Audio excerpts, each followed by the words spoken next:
கிறிஸ்துவுக்குள் பிரியமானவர்களே, கர்த்தராகிய இயேசு கிறிஸ்து நாமத்தில் உங்களுக்கு வாழ்த்துதல் தெரிவித்துக் கொள்கிறேன். இந்த புதிய நாளிலும் அப்பா புதிய நன்மை நாள் உங்கள் ஒவ்வொருவரையும் ஆசீர்வதிப்பாராக.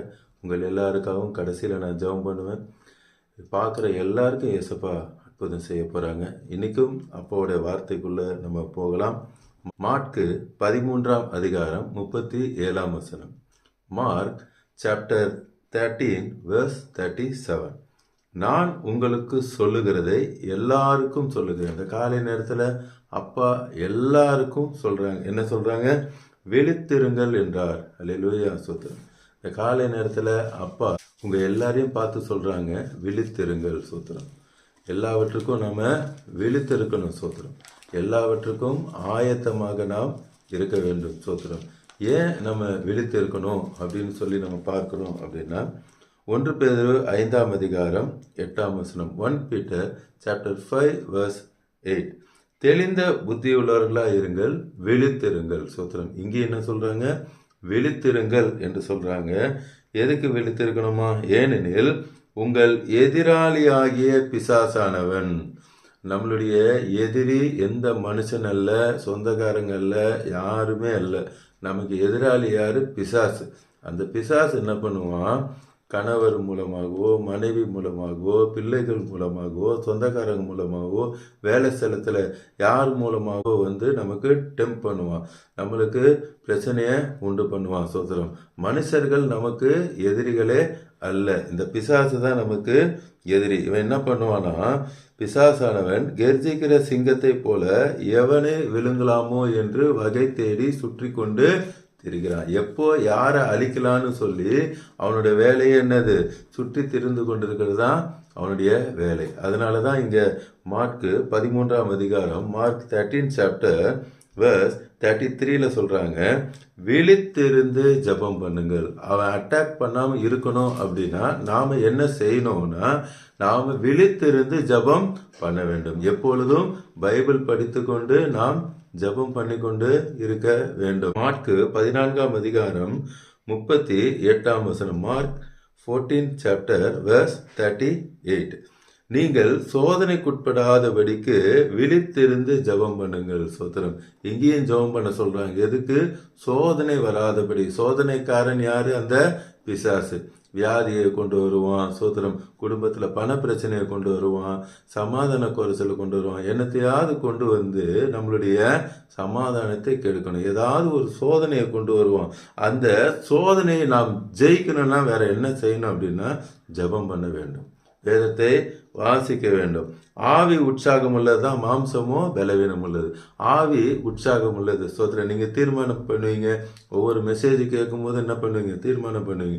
நான் இன்னைக்கு பைபிளில் 10 அதிகாரம் படிப்பேன், 5 அதிகாரம் படிப்பேன், 1/4 மணி நேரம் ஜெபம் பண்ணுவேன், அரை மணி நேரம் ஜெபம் பண்ணுவேன்னு சொல்லி ஒரு பொருத்தனை பண்ணுவீங்க. ஆவி உற்சாகம் உள்ளது தான். ஆனால் போய் பைபிளை எடுக்கும் போது என்ன வரும்? கொட்டாய் வரும், தூக்கம் வரும், ஏதாவது ஃபோன் கால்ஸ் வந்துடும்.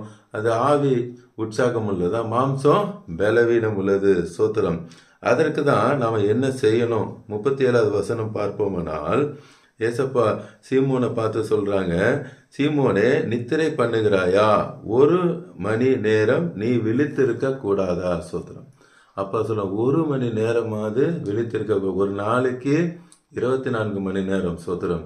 எல்லாரும் பணத்தில் தசம பாகம் கொடுக்கணும்னா கொடுத்துருவாங்க. சோத்திரம். அப்பாவுக்கு காணிக்கை கொடுக்கணும்னா காசை கொண்டு வந்து காணிக்கையாக கொடுத்துருவாங்க. சோத்திரம். ஆனால் நேரம், அதுவும் ஒரு தசம பாகம் தான். 10ல் 1. சோத்திரம். 10ல் 1னா 24 மணி நேரம். 2 hour 40 நிமிஷம். 2 hour 40 நிமிஷம் கூட அப்பா கேட்கல, 1 மணி நேரமாவது. சோத்திரம். ஒரு அரை மணி நேரம் பைபிள் படிங்க, அரை மணி நேரம் ஜெபம் பண்ணுங்க, டைம் கிடைக்கும் போது பாட்டு பாடுங்க. சோத்திரம். 1 மணி நேரமாவது அப்பாவுக்குன்னு நம்ம ஒதுக்கி வைக்கும் பொழுது தான் எந்த சாத்தானும் எந்த பிசாசும் உங்களை நெருங்காதபடி, சோதனைக்கு உட்படாதபடி அப்பா என்ன பண்ணுவாங்க? காப்பாற்றுவாங்க. சோத்திரம். அதனால தான் இன்னைக்கு சொல்ல, விழித்திருங்க. நீங்க விழித்திருங்க. அவன் சோதனைக்காரன். என்னத்தையாவது ஒன்று சோதனையை கொண்டு வந்து பார்ப்பான். 1 கொரிந்தியர் 10ஆம் அதிகாரம் 13ஆம் வசனம். 1 Corinthians chapter 10 verse 13. மனுஷனுக்கு நேரிடுகிற சோதனை அல்லாமல் வேறே சோதனை உங்களுக்கு நேரிடவில்லை. மனுஷனுக்கு நேரிடுகிற சோதனை தான் உங்களுக்கு வருது, வேறே சோதனை உங்களுக்கு வர்றது இல்லை. தேவன் உண்மை உள்ளவராக இருக்கிறார், நாம் உண்மை இல்லாதவர்களாக இருக்கிறோம்.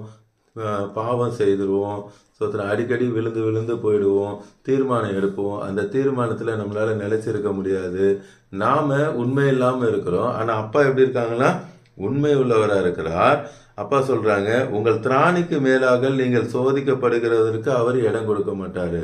திராணிக்கு மேலாக, இதுக்கு மேலே என்னால் தாங்கவே முடியாது அப்படின்ட்டு சொல்கிற அளவுக்கு அப்பா அனுமதிக்கவே மாட்டாங்க. ஒரு பெற்றோருக்கு ஒரு குழந்தை எவ்வளோ தூக்க முடியும்னு தெரியும், அவ்வளோதான் அந்த குழந்தைய தூக்க விடுவாங்க, அதுக்கு மேலே தூக்க விடவே மாட்டாங்க. அதே போல் தான் நம்ம அப்பாவுக்கு தெரியும், என் பிள்ளைக்கு, என் மகனுக்கு, என் மகளுக்கு இவ்வளவு தான் தாங்க முடியும்னு தெரியும், அதுக்கு மேலே அவர் கொடுக்கவே மாட்டாராம். சோத்திரம். அப்புறம் சொல்கிறாங்க, சோதனையோடு கூட அதற்கு தப்பிக்கொள்ளும்படியான போக்கையும் நான் உண்டாக்குவேன் என்று சொல்லுகிறார். இப்போ அப்பா சொல்கிறான், இந்த காலை நேரத்தில் உங்களுக்கு என்ன பிரச்சனையாக இருந்தாலும் சரி, எந்த போராட்டமாக இருந்தாலும் சரி, அதில் தப்பிக்கொள்ளும்படியான போக்கை இப்பொழுது நான் உண்டாக்க போகிறேன் என்று சொல்லுகிறார். சோத்திரம். கடைசியாக ஒரே ஒரு வசனம், யோவான் 6ஆம் அதிகாரம் 63ஆம் வசனம். John 6th chapter verse 33. ஆவியே உயிர்ப்பிக்கிறது, மாம்சமோ ஒன்றுக்கும் உதவாது. மாம்சம் ஒன்றுக்கும் உதவாது. அதை நம்ம மேற்கொள்ளணும், அந்த மாம்சத்தை மேற்கொள்ளணும் அப்படின்னா என்ன செய்யணும் அப்படின்னா, நான் உங்களுக்கு சொல்லுகிற வசனங்கள், இப்போ அப்பா பேசி கொண்டிருக்கிற வசனங்கள், வேதத்தில் அப்பா நமக்கு கொடுத்துருக்கிற எல்லா வார்த்தைகளும் எப்படி இருக்கான்னா ஆவியாவும் ஜீவனுமாய் இருக்கிறது. அல்லேலூயா, ஸ்தோத்திரம். அதே மாற்கு 13ஆம் அதிகாரத்தில் பார்த்தீங்கன்னா அப்பா சொல்ல, வானமும் பூமியும் ஒளிந்து போவது இல்லை. கர்த்தருடைய வார்த்தை எப்படி இருக்கான், ஆவியாயும் ஜீவனுமாய் இருக்கிறது. சோத்திரம். ஒவ்வொரு பிரச்சனைக்கும் அப்பா நமக்கு ஒரு வாக்குத்தத்தத்தை, நமக்கு ஒரு வார்த்தையை கொடுத்திருக்கிறார். அந்த வார்த்தையை நாம் சொல்லும்போது அந்த வார்த்தை நம்ம கண்களுக்கு முன்பாக ஜீவனாக நிற்கும். கர்த்தர் நிச்சயமாய் உனக்கு ஒரு வீட்டை உண்டு பண்ணுவார் என்ற அந்த வார்த்தையை நீங்க சொல்லும் பொழுது அந்த வார்த்தை உங்க கண்களுக்கு முன்பாக ஜீவனாக வீடாக அப்பா கொண்டு கொடுப்பாங்க. சோத்திரம். அப்பாவோட வார்த்தை சத்தியம். சோத்திரம். நீ அநேக ஜாதிகள் கடன் கொடுப்பாய், நீயோ கடன் வாங்காதிருப்பாய் என்ற அந்த வார்த்தையை நீங்க கிளைம் பண்ணும் பொழுது அந்த வார்த்தையின்படி அப்பா ஜீவனாய் அந்த வார்த்தை உங்க கண்களுக்கு முன்பாக உங்களை அநேகருக்கு கடன் கொடுக்கிறவர்களாக அப்பா மாற்றுவாங்க. சோத்திரம். அப்பாவோட வார்த்தையை விசுவாசித்து நம்ம சொல்லணும். அவருடைய தழும்புகளால் நான் சுகமாயிட்டேன்னு சொல்லும்போது உங்களுக்கு சுகத்தை அப்பா நிச்சயமாக தருவார். நியாயப்பிரமாணத்துக்கு கீழ்ப்பற்றாமல் கிருபைக்கு கீழ்ப்பட்டிருக்கிறபடியால் பாவம் என்னை மேற்கொள்ள முடியாது என்ற வார்த்தையை நீங்கள் சொல்லும் பொழுது, அந்த வார்த்தையை கிளைம் பண்ணும் பொழுது உங்களை இவ்வளவு நாள் அலக்கொழித்து கொண்ட அந்த பாவங்கள் உங்களை விட்டு விலகி செல்லும். இப்பொழுது நாம் கல்வாரி சிலுவையை நோக்கி பார்க்கலாமா? அன்பின் பரலோக தகப்பனே, இந்த காலை நேரத்திலும் நீங்கள் உங்கள் பிள்ளைகள் விழித்திருக்கிறத குறித்து பேசுகிறீங்கப்பா. ஆம் தகப்பனே, இன்னும் என்னென்ன காரியத்தில் உங்களுடைய பிள்ளைகள் ஒரு ஜெயம் பெற்ற வாழ்க்கை இல்லாதபடி இருக்கிறார்களோ, இந்த காலை நேரத்தில் நீங்கள் சொல்கிறீங்க, என் பிள்ளைகளுக்கு நான் ஜெயம் கொடுப்பேன். என் வார்த்தையின் மூலமாக வானமும் பூமியும் ஒளிந்து போகும், என்னுடைய வார்த்தை ஒளிந்து போவதில்லை என்று சொன்னீங்கப்பா. உங்களுடைய வார்த்தையின் மூலமாக நான் என் பிள்ளைகளுக்கு நான் ஜெயம் கொடுக்க போகிறேன். எல்லா சோதனையான காரியத்திலும் நான் ஜெயம் கொடுக்க போகிறேன். விழித்திருங்க. தினமும் 1 மணி நேரமாவது பைபிள் படித்து ஜெபம் பண்ணுங்க. சோத்திரம். Thank you Jesus. இப்பொழுதே அப்பா உங்களுடைய உயிர்த்தெழுதலின் வல்லமை இறங்குகிறதற்காய் ஸ்தோத்திரம். Thank you Lord. இயற்கைக்கு மேற்பட்ட வல்லமை பார்த்து கொண்டிருக்கிற ஒவ்வொரு மேலேயும், ஒவ்வொரு வீட்டிலும் இப்பொழுது பிள்ளைகள் யாருக்காக ஜெபித்து கொண்டிருக்கிறாங்களோ, எஸ் லார்ட், அவங்களுக்கு இப்பொழுது இந்த மிராக்கிள், ஆம் தகப்பனே, இயற்கைக்கு மேற்பட்ட மிராக்கிள் அங்கே இறங்கி கொண்டிருக்கிறது. Thank you Jesus. Thank you Lord. Thank you Lord. Thank you Lord. நன்றி அப்பா. நன்றி அப்பா. உங்களுடைய வல்லமை இறங்குகிறதற்காய் நன்றி. உங்களுடைய உயிர்த்தெழுதலின் வல்லமை இறங்குகிறதற்காய் ஸ்தோத்திரம். மரித்தோர் உயிரோடு எழுப்புகிற அந்த வல்லமை இறங்குகிறதற்காய் ஸ்தோத்திரம். நீர் நேற்றும் இன்றும் என்றும் மாறாதிருக்கிற தேவர். S Lord. அன்னைக்கு மட்டும்தான் மரித்தவங்க எழுந்தாங்க கிடையாது, இன்னைக்கும் அதே வல்லமை இறங்குகிறது. ஐசியூல இருக்கவங்களுக்கு இப்பொழுது தெய்வீக சுகத்தை தருகிறேன். Thank you Jesus. Thank you Jesus. இப்பொழுதே உங்களுடைய வல்லமை இறங்குகிறதப்பா. Thank you Lord. வேலை இல்லாதவர்களுக்கு நீர் வேலையை தருகிறீர். வேலையில் ப்ரொமோஷன் இல்லாதவர்களுக்கு ப்ரொமோஷன் தருகிறீர். பிஸ்னஸில் யாரெல்லாம் டல்லாக இருக்காங்களோ அவங்களுக்கு பிஸ்னஸை வாய்க்க பண்ணுகிறீர். Thank you Lord. Thank you Jesus. ஊழியம் செய்கிறவர்களுக்கு இப்பொழுதே நீங்கள் ஆண்டவரே அவரை ஒரு புதிய அபிஷேகத்தை கொடுத்து ஒரு புது வழிநடத்தலை கொடுத்து ஆத்துமாக்கள் இல்லையே என்று சொல்லி வேதனையோடு கூட பார்த்து கொண்டிருக்கிற ஒவ்வொருவருக்கும் இப்பொழுதும் ஆம்ரஜா 2 படகுகள் அமிலத்தக்க ஆத்துமாக்களை தருகிறேன். Thank you Lord. ஆம்ரஜா யாரெல்லாம் இப்பொழுது கண்ணீரோடு கூட பார்த்து கொண்டிருக்கிறாங்களோ எல்லோருக்கும் நீர் அற்புதத்தை செய்கிறீர் ஐயா. இன்றைக்கு நிச்சயமாக நீர் அற்புதத்தை செய்துவிட்டு எந்த காரியத்துக்காக இப்பொழுது ஜெபத்தோடு உடைய பிள்ளைகள் இருக்கிறார்களோ இப்பொழுது அந்த காரியத்தை நீர் அற்புதத்தை செய்கிறதுக்காய், இப்பொழுதே அற்புதத்தை செய்கிறதுக்காய், விடுதலையை தருகிறதுக்காய் நன்றி அப்பா. உடைய கரத்தில் ஒப்பு கொடுக்கிறது நாள் முழுவதும் உடைய கரம் அவர்களோடு கூட இந்த ஆசீர்வதிக்கிறதுக்காக சொல். இந்த கிறிஸ்துமஸ் மாதத்தில் உடைய பிள்ளைகள் ஆம்ரஜா எல்லாவற்றிலையும் ஆம்ரஜா சந்தோஷமாய் சமாதானமாய் பண தேவைகளை பூர்த்தி செய்யப்பட்டு நீர் ஆசீர்வதிக்கிறதுக்காக நன்றி அப்பா. இந்த நாள் முழுவதும் உடைய கரம் கூட இருக்கிறதுக்காக சொல். குடும்பத்தை ரட்சித்து ஆசீர்வதிக்கிறதுக்காக நன்றி அப்பான்னு இயேசு நாமத்தில் ஜெபிக்கிற நல்ல பிதா.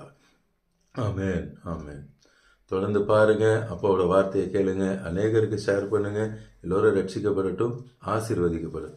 God bless you all. Praise the Lord.